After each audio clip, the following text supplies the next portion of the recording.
Thank you, Mr. Chairman. Good morning, and Administrator Regan, welcome back to the committee. Good morning to you. Glad that we're able to discuss EPA's FY24 budget request with you this morning. I'm going to start off by just acknowledging and thanking you for the working relationship that you and I have built within your time in office and your team working with mine. Before I turn to more Alaska-specific issues this morning, I must note my concern over the direction that I believe the agency is taking with regards to recent and planned national regulatory actions. In particular, I believe the agency is engaging in regulatory overreach with WOTUS, which the Senate has expressed its disapproval on, as well as the newly proposed auto emission rule. If press reports are true, EPA's soon-to-be-released power plant rule will follow the same unfortunate pattern. And these broad national regulations often have a disproportionate impact on the state of Alaska, as we've had an opportunity to discuss. With WOTUS, a very significant percentage of Alaska is considered a wetland. The finalized WOTUS rule fails to consider special characteristics in Alaska, such as permafrost, and will harm much-needed economic development within my state. Now, while I have serious concerns about how these national policies will negatively impact Alaska, I would like to focus on some more positive matters. And Administrator, I want to thank you sincerely for your and your agency's leadership on the issue of ANCSA contaminated lands. This is an environmental injustice that we have discussed.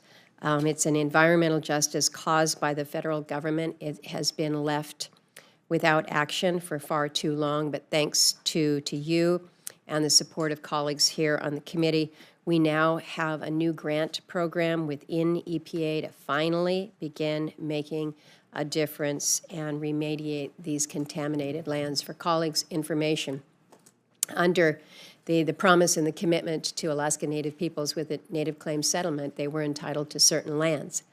We have worked to make good on that commitment, but unfortunately what happened over the course of years were contaminated lands that had been contaminated by our own federal government, are conveyed to the Native people in settlement for their lands. So what they receive is not only of questionable value, but in many times, the lands that they have received are making them ill, are making them sick. And so this was an injustice that must be corrected, and we're making a difference here.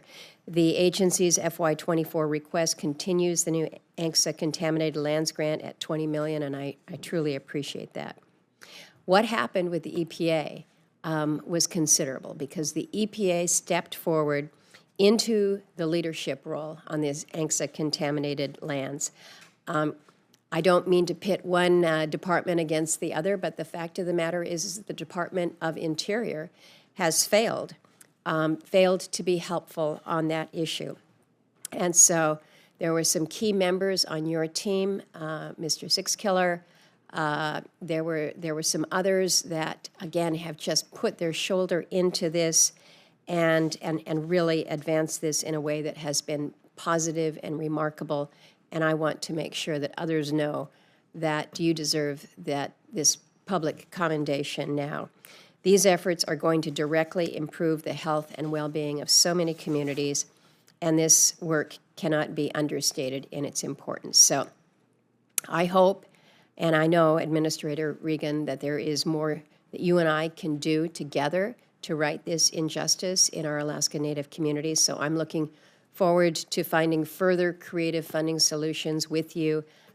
Certainly invite you to come to Alaska at any time to meet in some of these communities with me, and I know that we're looking forward to doing that at a point in time. I now want to turn to an issue that we have had opportunity to discuss before, and this is the agency's wood heater certification program. I get that this is a problem that you have inherited, but unfortunately, it's really coming to a head for communities of Fairbanks and North Pole in the interior part of my state. Earlier this year, the EPA partially accepted and partially rejected the state of Alaska's state implementation plan for PM 2.5. I believe that the agency fundamentally misunderstands the role that its flawed wood heater certification played in higher PM 2.5 emissions within the region. In fact, in February of this year, the EPA Inspector General released a report heavily criticizing the agency's handling of its wood heater program.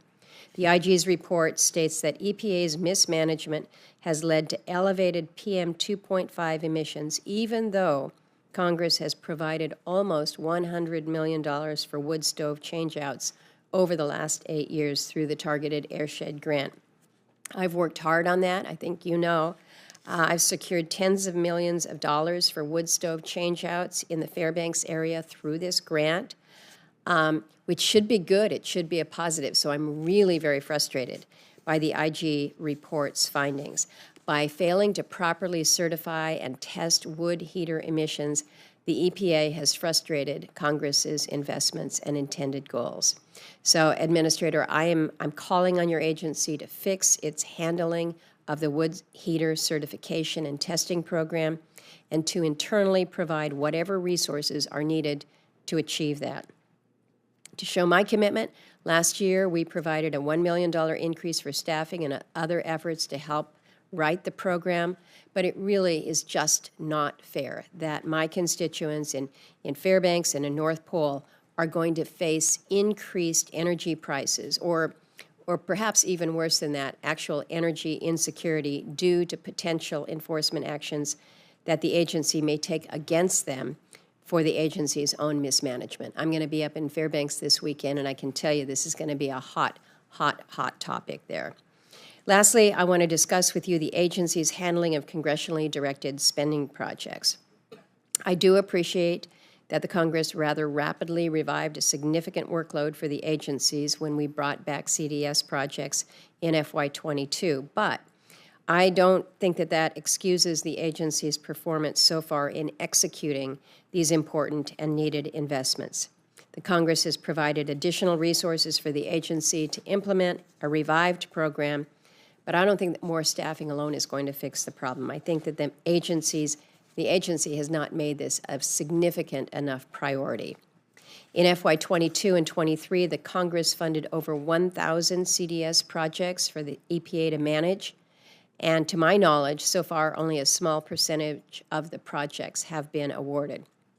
So I'm concerned about the pace, particularly since Congress looks poised to continue CDS projects for EPA into the future, as I think that they should, but the agency's got to do better here. And to show you that I'm going to be your partner in this, I'm certainly willing to work with you on any initiatives that you may have, any suggestions that you think can improve the speed of processing.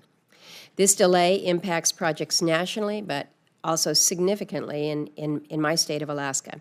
I want to thank you for your help with several of those CDS projects, like the ANCSA contaminated lands, but also the Polaris building in Fairbanks.